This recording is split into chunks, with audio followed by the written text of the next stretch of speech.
जब वो जिंदा हैं, जब वो हमारे बीच में हैं तभी बोल रहे हैं। और फीलिंग हमें तब होती है उनकी जब वो हमें छोड़ के चले जाते हैं। तो मैं सासू का बैग भी ला चुकी हूँ यहाँ पे।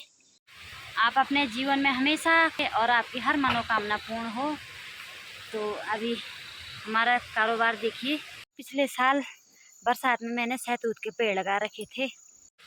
जय माता रानी की दोस्तों, आप सभी को मेरा प्यार भरा प्रणाम और छोटों को मेरा ढेर सारा प्यार। तो दोस्तों, आप सभी का स्वागत है मेरे आज के एक नए ब्लॉग में। और अभी ब्लॉग की शुरुआत हो रही है मॉर्निंग के 10 बजे से, और वो भी हो रही है अपने गौशाले से। तो मैं आ रही हूँ आज, अभी आ रही हूँ मैं अपने गौशाले में। तो आज सुबह से ही बहुत तेज़ वाली धूप लगी हुई है, और कल शाम को यहाँ पे बहुत ही भयंकर वाली बारिश भी हुई। तो कल रात तक ठंडा हो गया था वैसे, लेकिन अभी बहुत तेज़ धूप लगी हुई है। तो ये देखिए, फिर से आज बादल आ गए हैं आसमान में, और बाकी इधर साइड को तो साफ़ हो रखा है मौसम। तो ये देख सकते हैं आप लोग, हवा भी चल रही है। तो अभी मैं घास लेने के भी नहीं गई, और मैं अभी गौशाले में ही हूँ। तो देखते हैं कुछ ही देर बाद कितना टाइम होता है। अभी धूप भी हो गई वैसे। तो अभी मैं घास भी निकाल रही हूँ, क्योंकि मौसम भी ऐसे कर रहा है। फिर घास काट देंगे, उसके बाद बारिश हो जाएगी, फिर बहुत ही बेकार हो जाता है। इसलिए जब मौसम अच्छी तरह से साफ़ हो जाएगा तब देख लेंगे, उसके बाद तब एक ही काम रह जाता है। और अभी मेरा एक खेत मंडुए का भी रह चुका है अभी नीचे मार्केट में, जो कि हमारा वहाँ पे अभी काफ़ी लेट जमा ना वहाँ पे मंडुआ, इसलिए वो अभी पका नहीं है। तो हमने दोबारा बोया वहाँ पे, और तो देखते हैं कल परसों में कब तक होता है, फिर जाएंगे वहाँ पे। तो एक तरफ का काम निपट जाएगा, फिर दूसरे तरफ जाने में अच्छा हो जाता है। तो अभी मैं यहीं पे हूँ, तो दिखाते हैं आप लोगों को आज हम क्या कारोबार कर रहे हैं। तो आज नवरात्रि का तृतीय दिवस है। तो आप सभी भक्तों पर माता रानी की कृपा सदैव बनी रहे, आपके परिवार में हमेशा खुशहाली रहे। तो माता रानी से ही प्रार्थना करती हूँ मैं। तो दोस्तों, आप जितने भी मेरे YouTube फैमिली है, आप सभी को नवरात्रि की हार्दिक ढेर सारी शुभकामनाएँ। तो आज तृतीय दिवस पर आप सभी को बहुत बहुत बधाई एवं शुभकामनाएँ। देखिए, यहाँ पे पतिदेव लगे हुए हैं दीवार बनाने पे, और अभी हमने यहाँ से पत्थर भी निकाले, ये सब्बल से, कुदाल से, और उधर से भी लाए हम गदेरे से, ताकि यहाँ पे अच्छा हो जाएगा और यहाँ से बंद भी हो जाएगा। तो अपने इस एरिया में दीवार दे के अच्छा हो जाएगा, फिर गदेरे जाने की दिक्कत नहीं होगी। तो खुद ही बना रहे हैं, यहाँ पे मिस्त्री बने हुए हैं। और यहाँ पे जब से हमने यहाँ पे गौशाला बनाई, नई वाली गौशाला, तो हमने ये केले का पेड़ भी लगा दिया था। तो यहाँ पे अब केले भी आ चुके हैं, कुछ ही दिन के बाद पकने वाले हैं। ये पकाने डालने पड़ते हैं ये वाले केले। तो ये देखिए, और इधर साइड को भी है। और यहाँ पे मैंने पिरूल रखा हुआ है, और यहाँ पे हरी सब्जी भी बो रखी है, इन्होंने ही बो रखी है हरी सब्जी, ताकि अभी छोटी छोटी हो रखी है। और यहाँ पे कद्दू का बेल भी है। तो ये देखिए, बहुत ही अच्छे मिस्त्री बन गए हैं, काफ़ी काम कर लिया इन्होंने जब से घर में रहे ये। तो काफ़ी काम का एक्सपीरियंस हो गया है। तो जिस काम में जुटे रहते हैं, जिस काम के पीछे पड़े रहते हैं, वो काम तो हो ही जाता है। तो अभी इस पत्थर को निकाल रहे थे हम लोग, और ये वाला भी निकालना है। यहाँ पे सबल भी रखा हुआ है, और ये वाला भी निकालना है। और अभी भैंस में अभी आ रही है धूप, तो थोड़ी देर में इसको भी बांध देंगे अंदर। और यहाँ पे पानी भी लगा दिया है, तो अच्छा हो गया यहाँ पे। और यहाँ पे आजकल ना बहुत ही लेट में आ रही है धूप, तो थोड़ी देर धूप सेकने देते हैं भैंस को, उसके बाद अंदर बांध देंगे। तो मैं अभी घर में आ रखी हूँ, और मैं अभी चाय बना रही हूँ। यहाँ पे चाय लेके जाऊँगी उनके लिए वहाँ पे, क्योंकि यहाँ पे दुकान में कोई आ गया था, हमारे घर पे दुकान है, तो कोई आ गया था। तो मैं यहाँ सामान देने के लिए आई, और मैंने सोचा कि जब मैं यहाँ पे आई रखी हूँ तो चाय बना के ले जाती हूँ उनके लिए। दोनों के दोनों वहाँ पे चाय पी लेंगे गौशाले में ही। तो दाल भी रख देती हूँ चूल्हे में, ताकि जब उधर से आएंगे तो दाल बनी बुनी रहेगी, उबल जाएगी तब तक। उसके बाद सीधे मसाला वगैरह बनाएंगे जो भी है। और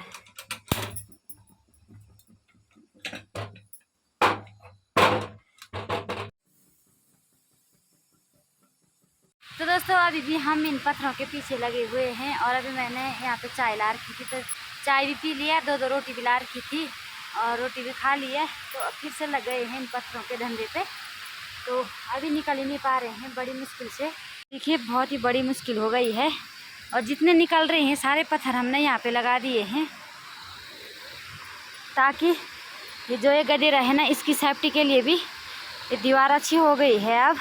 और बाकी यहाँ पे भी ऐसा जुगाड़ करना पड़ रहा है। ये वाला पत्थर भी निकालना है और ये वाला भी, 2-3 पत्थर एक तरफ से सभी को निकालना है, फिर इधर से लगा देंगे इसको, तो पूरी सेफ्टी हो जाएगी। देखिए तो दोस्तों अभी खाना पीना भी हो गया हमारा। अब मैं जा रही हूँ घास लेने के लिए, क्योंकि सुबह से मैंने घास बनाया नहीं और आज सासू जी गई हुई है अपने मायके, और बहुत सालों के बाद गई हुई है।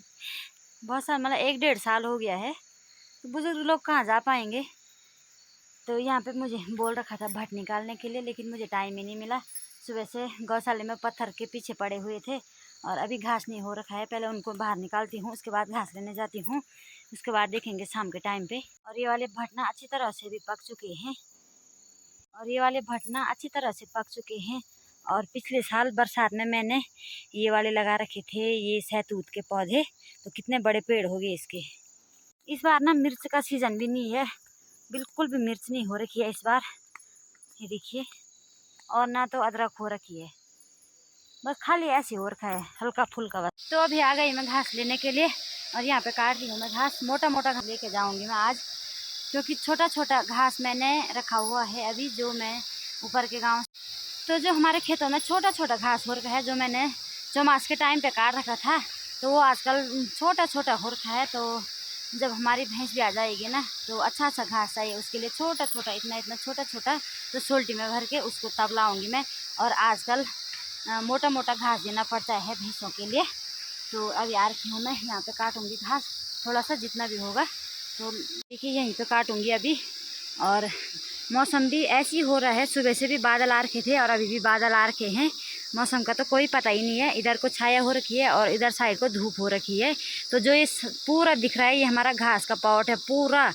तो अब कुछ ही दिनों के बाद इसमें चले जाएंगे हम लोग घास काटने के लिए, जो कि सारे गांव वाले यहीं पर काटते हैं। अलग अलग हिस्सों में बांटा रहता है ना ये वाला पॉट, तो आधे से किसी का बगल पे, किसी का बगल पे, किसी का, ऐसे पूरे गांव वालों का है ये पूरा, इधर से और इधर जो दिख रहा उधर तक पूरे गांव वालों का है। तो अब धीरे धीरे करके अब टाइम हो गया है इनमें आने का। सभी लोग आजकल तो ऐसी बिजी हो रखे हैं, जब घास की कटाई शुरू हो जाएगी तो सब मिल जाएंगे इधर। तो जैसे और गांव में होता है ना, सब एक साइड से काटते हैं, तो ऐसा नहीं है, हमारा बटा हुआ रहता है ये।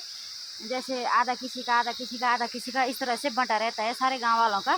तो ऐसे हमारा भी है। लेकिन जो ये वाला है ना हमारा घास, तो इसमें ना बहुत ज़्यादा धूप होती है, 4-5 बजे तक यहाँ पे धूप ही धूप रहती है। तो बहुत आफत आती है इस घास को काटने में सच में।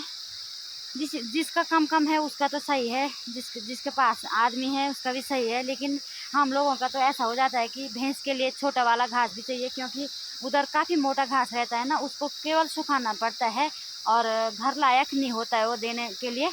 तो भैंसों के लिए ऊपर के गांव जाना पड़ता है, और जो सुखाने वाला, इसको तो ऐसा है कि ये काटना है और सुखाना है, वहीं रखना है, तो इसका ये हाल होता है। तो बहुत ज़्यादा आफत आ रही है अब, जितना समय नज़दीक आ रहा है। वैसे तो औरों के गांव में तो घास की कटाई शुरू हो चुकी है, लेकिन हमारे यहाँ पे अभी नहीं हुई है, क्योंकि जिसने काटा भी था थोड़ा बहुत, उसका कल घास भीग गया है, क्योंकि कल यहाँ पे बहुत मैं भी नहीं काट रही हूँ, क्योंकि मेरा एक खेत अभी मंडवे का रह गया है। पहले एक बार उसको निपटा देंगे, और भट्ट भी रह गया मेरा, तो एक बार घर का ही निपटा देंगे। उसके बाद ये तो ऐसा है कि जैसे आ गए तो दूसरे काम पे जाने की ज़रूरत ही नहीं है। चलिए अभी थोड़ी देर घास काट लेते हैं, उसके बाद मिलते हैं अभी। तो दोस्तों मैं घास लेके भी आ चुकी हूँ, और घास तो मैंने गौशाले में रख दिया है, और वहाँ से मैं अपने घर पे भी आ चुकी हूँ। अब मैं चाय बना के ले जा रही हूँ उनके लिए। वहाँ पे 2 पत्थर थे बहुत बड़े बड़े, उनको निकाल रहे हैं। एक गांव में जेठ जी हैं, तो एक जेठ जी हो गए और एक ये हो गए, तो दोनों के दोनों पत्थर निकाल रहे हैं। तब तक मेरी सासू भी आ गई है अपने मायके से। सासू का बैग लेके तो मैं आ गई हूँ। वो आ रहे हैं अभी धीरे धीरे। जब तक मैं घास लेके आ रही थी तब तक वो गौशाले में आ गए थे। तो अभी मैं चाय बनाने के लिए आई तो मैं उनका बैग भी लेके आ गई हूँ। और एक बार ना आज सुबह सासू जी गई हुई थी अपने मायके, क्योंकि उनका तो वो आज अपने मायके गई हुई थी। जैसा कि उनका भाई है, भाई तो नहीं है, भाई तो कब का गुजर गए हैं। लेकिन जब वो छोटा था ना 8-10 साल का, तब उसके पापा ने उनको छोड़ के चले गए थे। तो उसकी माँ ने उसका पालन पोषण किया। छोटा था वो 9-10 साल का। तो उस दिन उसके पिताजी ने उसको छोड़ दिया। और तो जब वो बड़ा हुआ तो उसकी शादी हुई। तो 2-3 साल शादी को भी हो गए हैं। तो उसका हो रखा है, बेबी हो रखा है, यानी कि बेटा हो रखा है। तो मेरी सासू का भद्दियों का बेटा हो रखा है मतलब। तो वहाँ पे नामकरण में गए हुए थे, बहुत खुशी की बात है। तो वैसे मेरे सासू जी कहीं नहीं जाती है अपने घर से, क्योंकि उनके हाथ पैरों में दर्द होता है, वो कहीं नहीं जा पाते हैं।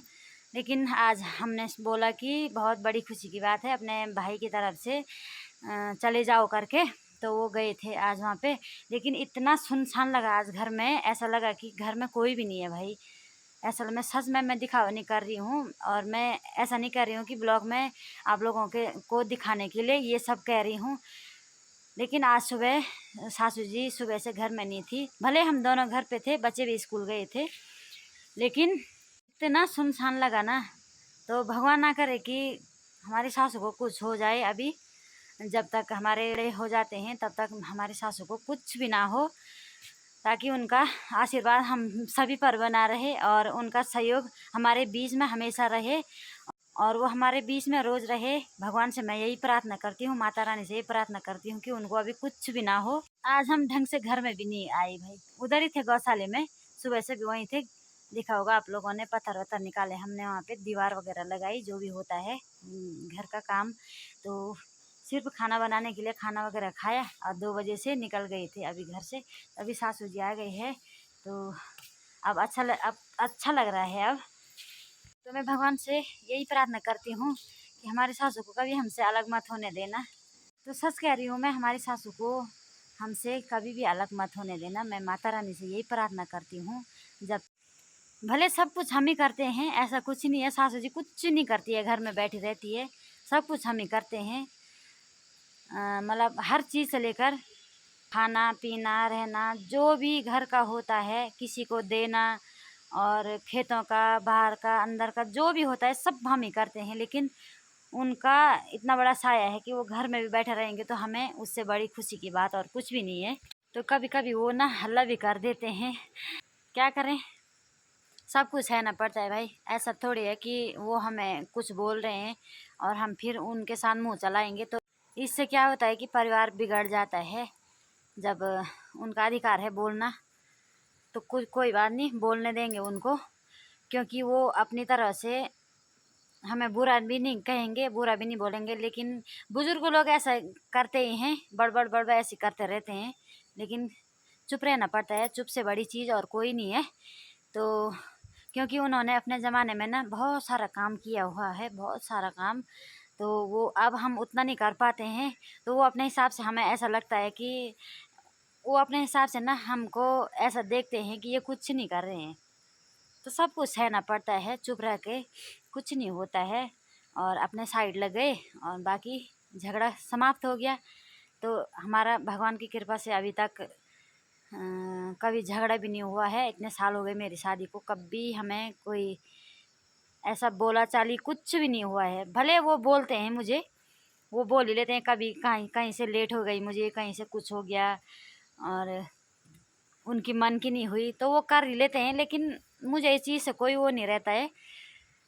कोई बात नहीं, वो हमसे बड़े हैं, वो परिवार के गार्जियन हैं, वो बोलते रहते हैं।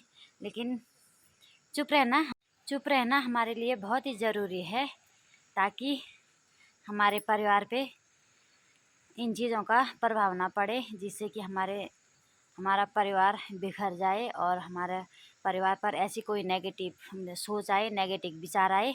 तो इससे क्या है कि चुप रहें बस, और कुछ नहीं है। बस फीलिंग तब होती है हमें उनकी जब वो हमें छोड़ के चले जाते हैं तब बहुत बुरा लगता है। इसलिए कि अपने जीवन में स्वस्थ रहें, मस्त रहें और व्यस्त रहें अपने जीवन में, और जैसा चल रहा है उसको चलने दें। बाकी खुशी से अपना जीवन बिताएं। 2 दिन की ज़िंदगी है बस, उसके बाद सबने जाना ही है। तो हमने भी सास बनना है, न जाने हम कैसे करें अपने बहुओं के लिए, और कैसा बोलें कैसा कहें वो तो कौन जाने। लेकिन चलो देखते हैं, जैसा भी होता है भगवान की इच्छा क्या होती है। लेकिन अपनी तरफ से कोई भी बुरा नहीं करना चाहिए, किसी के बारे में बुरा नहीं बोलना चाहिए, किसी को बुरा नहीं करना चाहिए। बस अपने खाओ पियो मस्त रहो बस। और मैं तो माता रानी से यही प्रार्थना करती हूँ कि हे माँ, हम पे कभी घमंड ना आए और कभी हमारे दिमाग में ऐसी गलत सोच विचार ना आए। बस जैसे हैं हम वैसे ही रहने दे, यही प्रार्थना करती हूँ मैं माँ से। जब इंसान पे घमंड आने बैठ जाता है ना धीरे धीरे, तो उसके जाने के दिन आ जाते हैं। इसलिए कभी भी इंसान में घमंड नहीं होना चाहिए, चाहे जिसके पास कितना पैसा भी हो, कितना ज़मीन जायदाद अन्न धन कुछ भी हो, कभी भी घमंड नहीं करना चाहिए इंसान को। तो इसलिए मैं माता रानी से ही प्रार्थना करती हूँ कि ऐसा हमारे साथ कभी ना हो। जैसे हम अपने जीवन आज तक गुजार रहे हैं ऐसी आगे को भी गुजारने दे बस। और हमें कुछ नहीं चाहिए, आपका आशीर्वाद बना रहे बस। तो सभी को सद्बुद्धि दे और सभी को सही रास्ता दिखाए। माँ भगवती से यही कामना करती हूँ मैं, गलत रास्ते पे न जाने दें और सही रास्ते का मार्ग दिखाएं। चाय भी बन चुकी है मेरी। तो दोस्तों अभी देखिए अंधेरा भी हो चुका है बाहर, थोड़ा ही बचा हुआ है अंधेरा होने में। तो मैंने सब्ज़ी भी बना ली है, और सब्ज़ी बना रखी है मैंने आज तोरई की सब्ज़ी, जो कि बहुत ही टेस्टी होती है घर की। वो भी किसी ने दे रखा था, 2-4 हैं, ज़्यादा नहीं है। बस उसी की सब्ज़ी बना रखी है आज, क्योंकि हमारे गांव में तो कुछ है नहीं, कद्दू से अलावा बाकी कुछ नहीं है। तो आज तोरई की सब्ज़ी बना रखी मैंने। देखिए चूल्हे पे भी रख दिया है। और हम पहाड़ी लोग ना आग में ही ज़्यादा पसंद करते हैं खाना बनाना। तो क्योंकि यहाँ पे अब धीरे धीरे ठंडा भी होने लग गया है, तो ज़्यादा हम आग में ही बनाते हैं। मेरा हो गया पूजा का समय और मैं पूजा करती हूँ, उसके बाद मिलती हूँ आपसे।